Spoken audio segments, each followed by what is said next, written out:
فضیل بن عیاض رحمہ اللہ کہتے ہیں کہ لوگ عافیت کے پردے کے اندر چھپے ہوتے ہیں، لوگ بلیسنگز کے اور اللہ کی مرسی کے پردے کے اندر چھپے ہوتے ہیں، آزمائشیں ان میں سے کھرے اور کھوٹے الگ کر دیتی ہیں۔ سب پہ بلیسنگز آ رہی ہیں، سب عافیت کے اندر ہیں، لیکن جب آزمائش آتی ہے تو ان میں سے سچے کون ہیں اور ان میں سے جھوٹے کون ہیں وہ الگ ہو جاتے ہیں۔ احسب الناس ان یترکوا ان یقولوا آمنا وہم لا یفتنون، کیا لوگوں نے گمان کر لیا ہے کہ وہ کہیں گے آمنا، ہم ایمان لے کے آئے، وہم لا یفتنون، ہم ان کو نہیں آزمائیں گے۔ وَلَقَدْ فَتَنَّ الَّذِينَ مِن قَبْلِهِمْ، ہم نے پچھلوں کو بھی آزمایا تھا، کیوں؟ فَلَا يَعْلَمَنَّ اللَّهُ الَّذِينَ صَدَقُوا وَلَا يَعْلَمَنَّ الْكَاذِبِينَ، تاکہ اللہ جان لے تم میں سے سچے کون ہیں اور جھوٹے کون ہیں۔ یہ پرابلمز جب آتی ہیں نا، ان میں سے اللہ تعالیٰ دیکھنا چاہتا ہے کہ میرا واقعی میں لائل کون ہے۔ زبانی باتیں تو سب کرتے ہیں اور اللہ کو سب پتہ ہے، بٹ اللہ تعالیٰ مجھ پہ بھی تو حجت تمام کرنا چاہتے ہیں۔ یا اللہ میں تو تیرے ساتھ لائل تھا، کبھی وہ تو مشکل آئی نہیں تو میں تو تیرے ساتھ لائل ہی رہا۔ اصل یہ کہ جب آزمائش ہے میں تب کیسا بیہیو کرتا ہوں۔ اب غزوہ احزاب کو دیکھ لیں، سبحان اللہ۔ غزوہ احزاب میں سب دکانیں بند کر کے اپنے کام رو کے جہاد کے لیے آ گئے، اور بھوک اور پیاس کا اتنا عالم ہے کہ انہوں نے کچھ نے تو ایک پتھر اور کچھ نے دو پتھر پیٹے باندھے ہوئے ہیں۔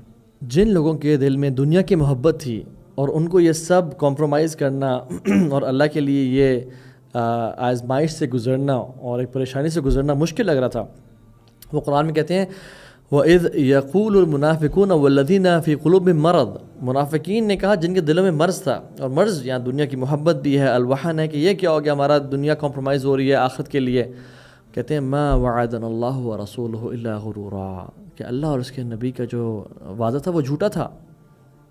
یہ کیا ہو گیا، ہمیں تو بڑے وعدے کیے گئے کہ اسلم تسلم، تم اسلام قبول کرو تم سلامتی پاؤ گے، قل لا الہ الا اللہ تملک العرب والعجم تفلحوا، تم کامیاب ہو جاؤ گے اور عرب اور عجم کے مالک بن جاؤ گے۔ یہ کیا، ہمیں تو یہ لڑنا پڑا ہے، ہمیں تو بھوکے پیاسے ہیں۔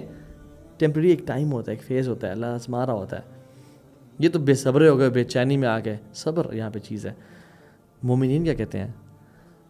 جب مومنین نے احزاب کو دیکھا، لشکروں کو دیکھا، کہتے ہیں ھذا ما وعدنا اللہ ورسولہ وصدق اللہ ورسولہ، یہ اللہ کا وعدہ تھا اور اللہ اور اس کے رسول نے سچ کہا، وما زادہم الا ایمانا وتسلیما، اور اس چیز نے ان کے ایمان اور سبمشن میں مزید اضافہ کیا کہ یہ تو آزمائشیں تو آنی تھیں، یہ تو اللہ نے آزمانا تھا کہ ہمیں سچے کون ہیں اور منافقین کون ہیں۔ میرے پاس ایک خاتون آئی اور ان کے بیٹے کو کینسر ڈائگنوز ہوا، وہ کافی انہوں نے دعائیں کیں، روئیں، تہجد پڑھیں، لیکن اللہ کی تقدیر غالب آتی ہے، اللہ کے پلانز ہوتے ہیں۔ ان کا بیٹا چلا گیا اس دنیا سے، کہتی ہیں بیٹا میرا دعاؤں پہ ایمان اٹھ گیا ہے، میں نے نمازیں پڑھنا چھوڑ دی ہیں۔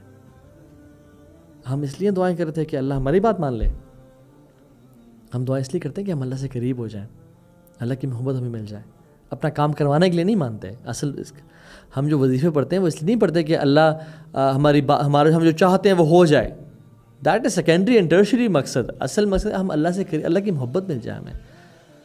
نمازیں پڑھنا اس لیے تھا کہ میرا بیٹا بچ جائے، یہ تو اب پھر دنیاوی میٹیریل بینیفٹ کے لیے آپ نمازیں پڑھ رہے تھے، آپ اللہ کے لیے تو نہیں پڑھ رہے تھے۔ پھر جو بندہ اللہ کے لیے نمازیں پڑھتا ہے وہ بیٹے کے جانے کے بعد بھی نمازیں پڑھتا ہے، پھر اس کو پتہ ہے کہ یہ انویسٹمنٹ ہوئی ہے جو آخرت میں مجھے بہت بڑا ریٹرن ملے گا اس کا۔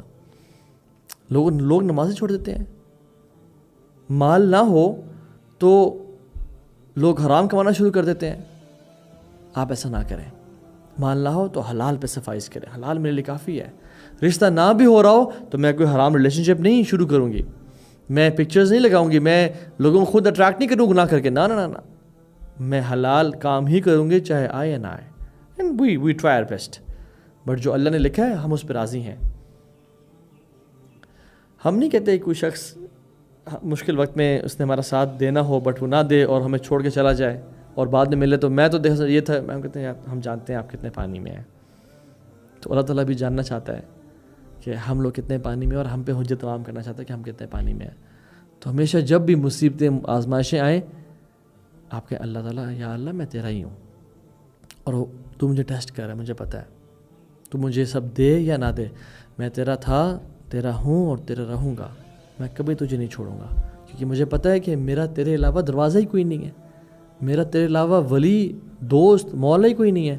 میں تجھے چھوڑ کے جاؤں تو کہاں جاؤں؟ یہ تو توحید ہے. میں نے کہ تجھے چھوڑ دیا، یا تیرا در یا تیری رسی کو میں نے چھوڑ دیا، تو اور تو کچھ ہے ہی نہیں نا.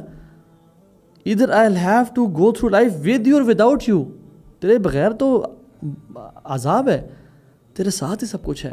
اور تیرا ساتھ رہا تو دنیا بھی جنت بن جائے گی اور آخرت بھی بہترین بن جائے گی.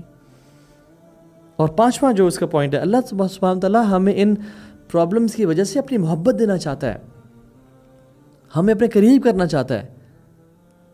دو ایگزامپل لے لیں. ایک شخص جو کہ فوراً سے دعا کرتے اسے قبول ہو جاتی ہے دعا، ایک ہی شخص ہے. اور ایک شخص 10 سال دعا کرتا رہتا ہے اپنی صحت کی شفا کے لیے، اس کو 10 سال تک شفا نہیں ملتی، اور اس کو 15 سال تک اولاد نہیں ملتی، اور 10 سال بعد شفا مل جاتی ہے، اور 15 سال بعد اس کو اولاد مل جاتی ہے.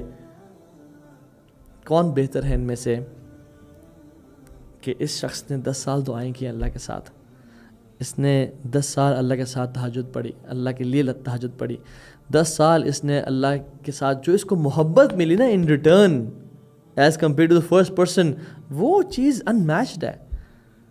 من یرد اللہ بہ خیرا یوسب منہ، حدیث میں آتا ہے اللہ جس سے محبت کرتے ہیں، خیر کا ارادہ کرتے ہیں، اس کو آزماتے ہیں تاکہ وہ اپنے رب سے مزید قریب ہو جائے. اللہ اکبر.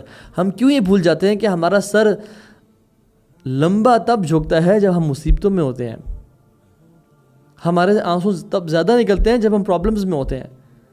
ہمیں پرابلمز کی دعا نہیں کرنی چاہیے، ہمیں سوال نہیں کہ یا اللہ ہمیں مصیبتیں دے، یا اگر میرے کو گناہ ہے تو دنیا میں ہی مجھے عذاب. نہ نہ نہ، ہم اللہ سے بہترین سوال کرتے ہیں کہ یا رب عافیت دے، مصیبتوں سے بچا، زوال نعمت سے بچا، اور اپنی عذاب سے بچا.